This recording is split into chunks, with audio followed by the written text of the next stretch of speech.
Well, who the heck are you then? Hi, I'm Hannah Malcolm. I'm a student at Cambridge University. And what are you studying? I'm studying medieval history and literature. Excellent, excellent. Is the church relevant to the 21st century?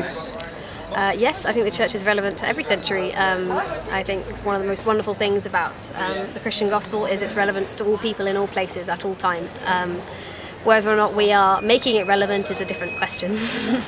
What about do you have any non-Christian friends, non-Christian student friends? Yes, I have lots of them. Generally they approach Christianity with a sort of sense of academic irritation with it. They don't feel that it is relevant, or I mean a lot of the time they get frustrated with what they see as a very dogmatic or bigoted view of the world, which they see in Christians in the media. Okay, so the church then is only relevant to Christians because non-Christians don't give two hoots about it.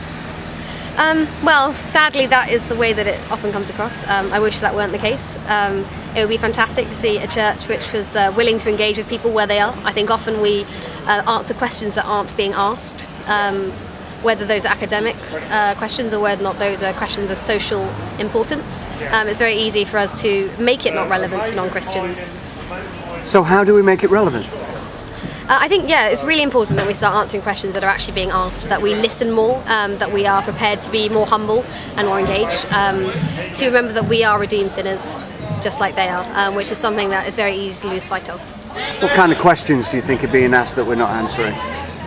I think particularly with academic questions, we are now in an age which is postmodern, and so perspectives on the world have changed dramatically in the last 50 years, and we are still answering questions that were asked in the 20th century. They aren't questions that are relevant to the 21st postmodern century, where the world is relativistic and we are failing to address that properly.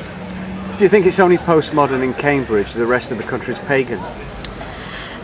Well, I think the postmodernism, whether or not you understand that that's your perspective on the world, still is quite prevalent across the country.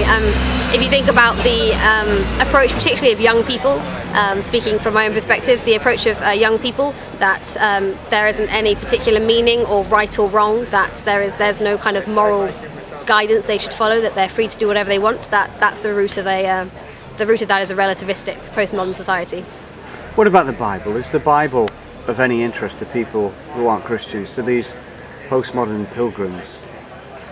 Well, I don't think it is, but it should be, and I think one of the things we've really lost in the church, in attempting maybe to fit into a 21st century view of the world, we have lost focus on the Bible because we're trying to make the gospel more acceptable, more appealing to the world, but at the same time we're losing the heart of it, which is God's love for all people and his willing sacrifice. And so if we aren't preaching the Bible and we're not being fully reliant and confident in the power of the Word of God, then people's hearts aren't going to be changed. It doesn't sound, though, as though you can be preaching the pure gospel and relevant to postmodern society. It sounds like a contradiction. Well, I think that's where the power of God comes in. Certainly we do need to be addressing people from an academic or philosophical perspective, challenging the inconsistencies of a post-modernistic society, but also if we do have confidence in the power of the Word of God and we're willing to preach the gospel simply and clearly, and we have faith in God's power to change hearts, then change will happen. What about preaching? Is preaching dead? Well, it's easy to kind of think that, particularly if you read and listen to the sort of the great preachers of our church history, particularly in Britain. We've had some wonderful preachers over the centuries who have done wonders for the gospel. I think it's a discipline that has to be learnt, and I think that preachers do need to take on the issues that are at hand in this country and be willing to address them. The church is largely responsible for the fact that's not happening, I think. Are you suggesting modern day preachers are numpties?